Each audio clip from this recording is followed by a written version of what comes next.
So I got a hold of staff over at my neurosurgeon's office, and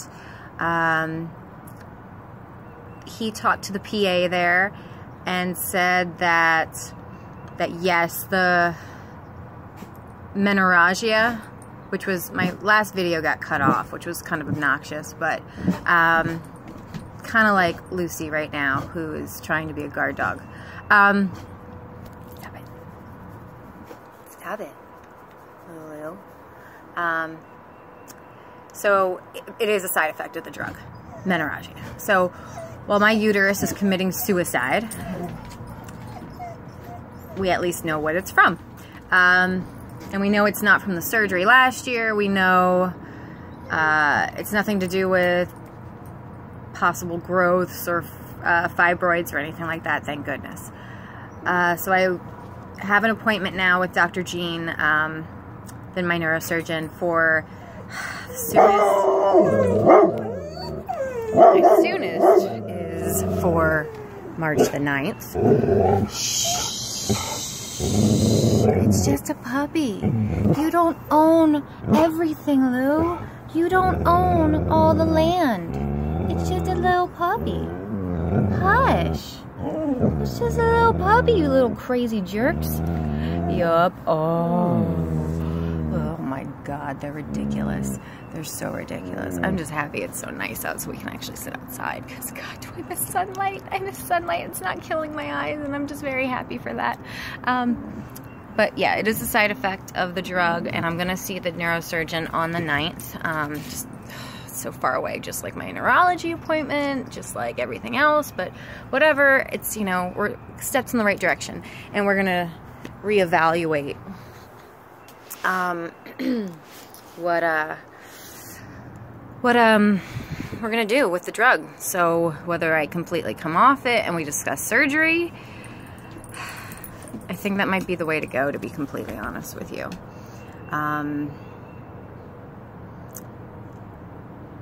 I did more research on the craniotomy stuff, and it looks like 80% of people who have it, who have the surgery done, end up doing really well and don't have any issues. Only about 25% come back about 10 years later having pain.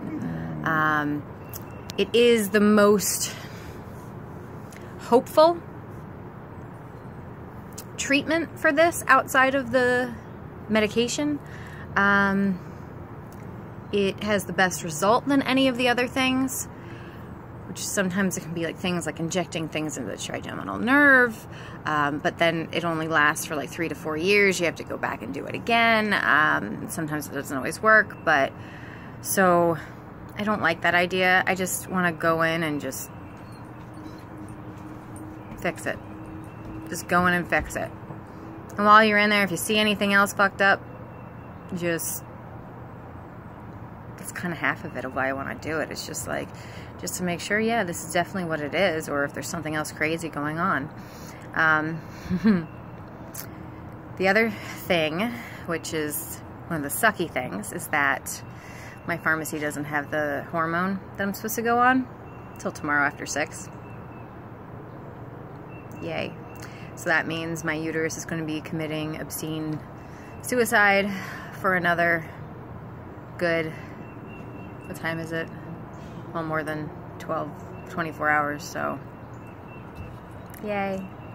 I did go to the store and pick up some insane super pads, some diapers, and some really super tampons, which I've never needed this kind of stuff. I don't. I usually am,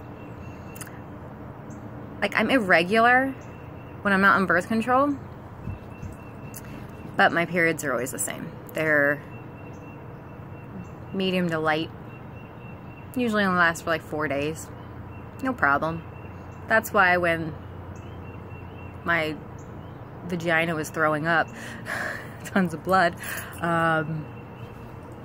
definitely freaked me out for a bit. So yeah, so we'll see. But yeah, so on the 9th I will be reevaluated, and we'll go from there to really see what the next steps are. In the meantime, I'm gonna try to go to work tomorrow. We're gonna see. Honestly though, after this week, once we start April, I think I gotta stop. I think I just gotta stop working and go on FMLA. Oh, I gotta check my email to see if HR got back to me. And then we need to apply for disability ASAP. I just need to do some more research. I'd rather go into a social security office rather than doing it online or over the phone, because I have a lot of questions, and I want to make sure I have all the right materials, because I know they're going to need doctor stuff up the wazoo and records and all that, which I do have most of it. So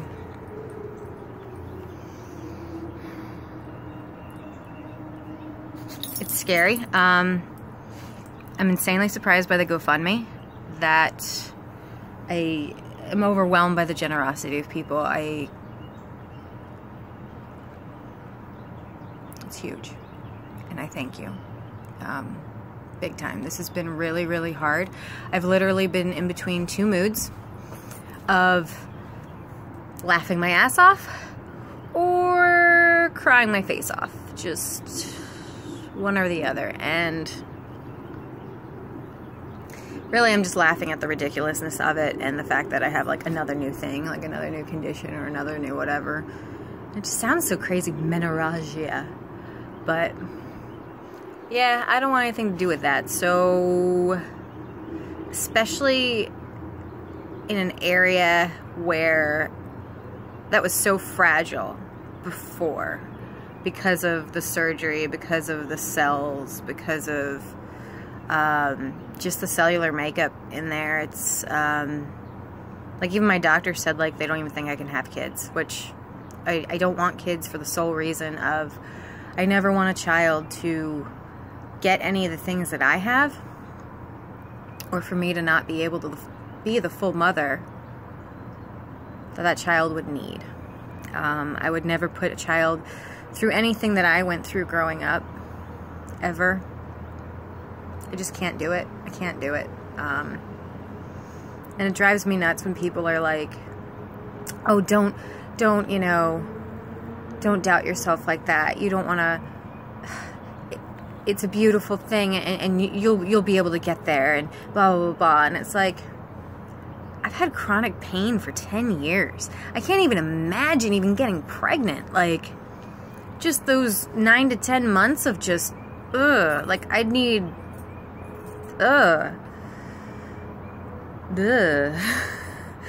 just, that doesn't sound like a fun time. I mean, I won't lie, there's a part of me that would, I mean, if we were in a better situation, stability-wise, I would actually want to have a kid, but since I don't have the proper everything for a child, I'm not gonna put a child through it. No way. Can't do that. Just can't do that. Especially the way I feel about my biological mother, and how most of everything stems from her. And the choices she made. And, you know, what kills me is, like, she was 30 years old when she had me.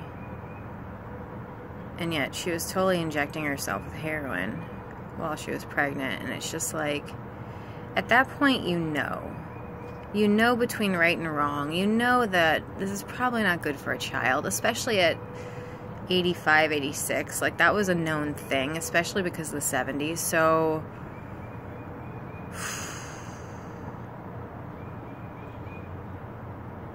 I don't know how you can do that to a child. I just don't know how you can do that. And then the other thing is, I was a C-section baby, and I wrapped the umbilical cord around my head, and that kind of messed me up. And then I had to be on methadone, and then I went into the hoarding situation with the mold and the feces and the issues with food and all that. So, no shit, I'm sick. No shit. But I forgive Mom and Dad. I do. And I do love them and miss them. They were dealing with a lot of demons. They were dealing with a lot of demons. One very big demon was Marguerite, so the toll it took on them, and then to have a baby at 60 after already being given a 2-year-old at like 54, 56. That's hefty. That is hefty. I have so much empathy for them and sympathy for them. Like, they went through some shit. Like, I don't know much about my dad's side of the family, but I just found a shit ton about my mom's side of the family, and oh my God. I won't name any names or say what happened, but let's just say this. The amount of suffering, the amount of pain, the amount of brutalization. Wow. Just wow. I feel for that whole family and what happened. I hate to say it, but I mean, I'm kind of cutting the line, you know? It's just, it's also a line riddled with mental illness, and I've got it. I'm not ashamed of it. I'm a bipolar Gemini. Woo, that's fun.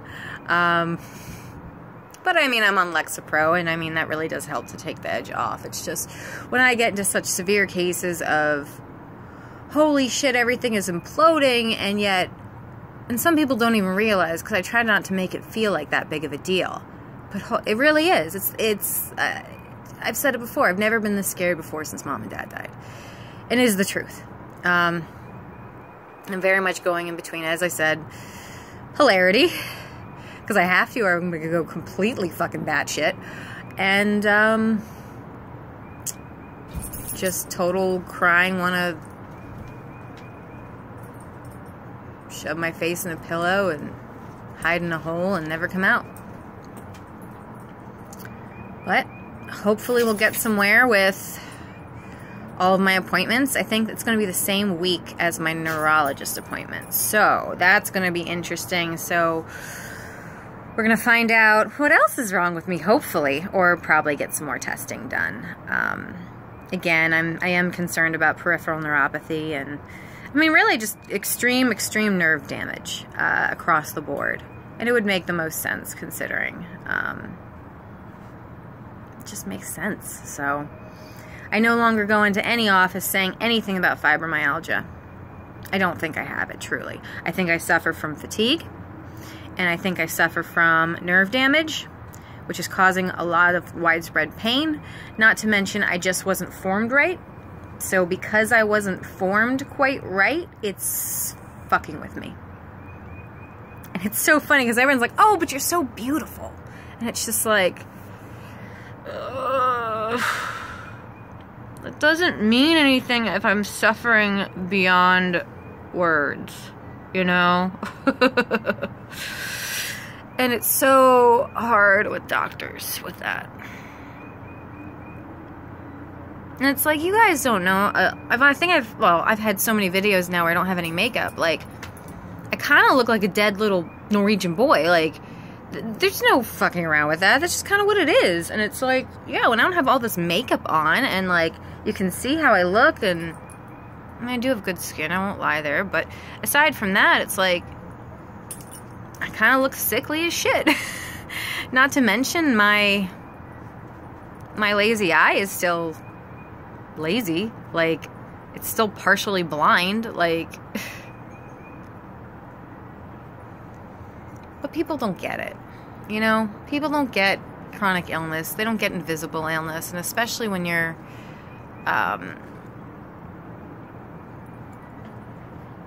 when you look well, or you have a good day, people just don't get it. And you kind of can't hold it against them, because until someone goes through something like this, they're not gonna get it.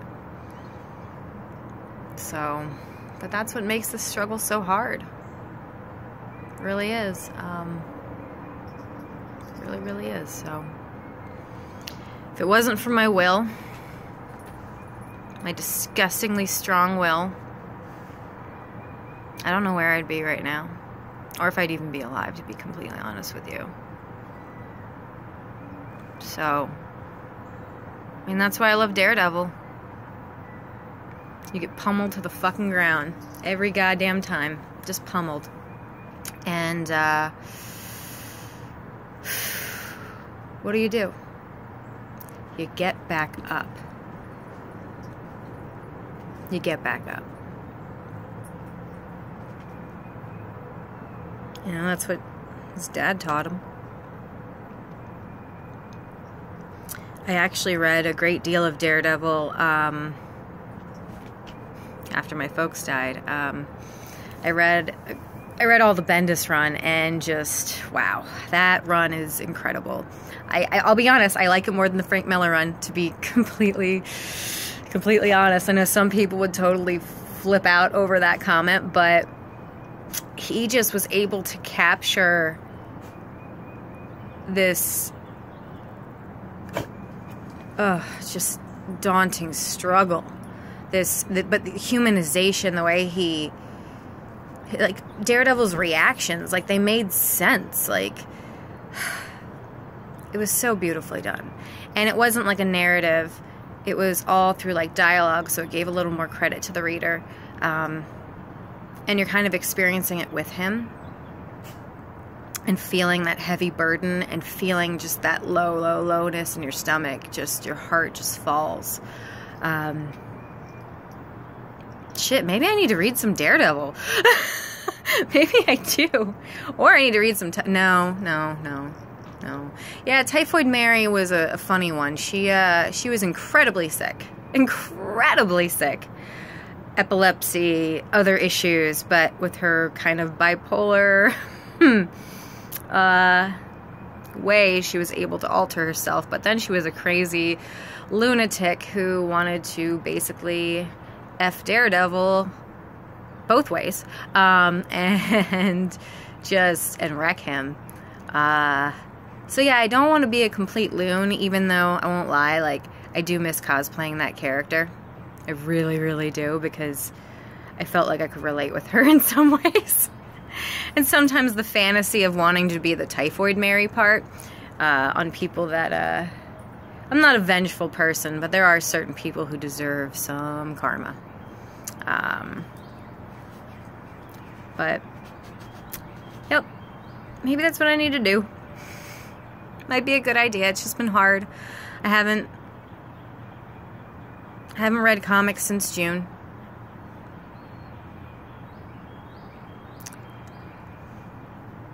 What happened when I left the store was very hard. Very, very hard. It was corrupt. It was bullshit. It was wrong.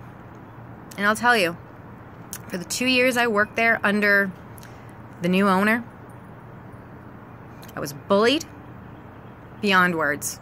Beyond words. I was sexually harassed. Just the sexism in general was bullshit. I was treated like an idiot. I was overworked. I was doing all of this with, like, an unaligned hip. Both of my hips were completely out of line and crushing my sciatic nerve, and I had a cane, and I was just trying to do the best I could do, and what always just kept me going was the customers. I love to share the passion of stories, and sadly, folks who kind of know what happened, which I'm not going to go into detail here. I won't get into detail here. But some of the folks who know what happened either still shop there, and that's their own prerogative, or work with him, or take a check from him for their organization.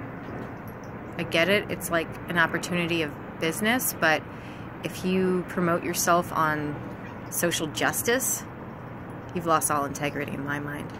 You knew exactly what happened, and you knew how bad it was, and you just knew it all. But again, that's their own prerogative. It just hurts, and everyone I knew there completely ghosted me because They were told not to speak to me. Probably, or else they'd be fired. But I don't know. That part I do not know. So that I can't say as fact. But, let's just say it was really corrupt and really bad, and the only reason why I stayed was for the customers and to spread that love. But I'll tell you, it helped my health to get out of there. It helped my health so much. It was the only way I was going to get through the hip recovery, even though I've been having a hard time now with it. God damn it, Henry. I hate when he does this. We're on the 3rd damn floor, and he likes to get right on the top. Get down. Get down. Get down. Now. I'm not okay with that. I'm not okay with that, Henry. I'm not. Okay, this one's getting long. I'm gonna stop it here. Maybe one day I'll let it all out and get some closure. Alright. Well, until next time, hopefully no more new diagnoses.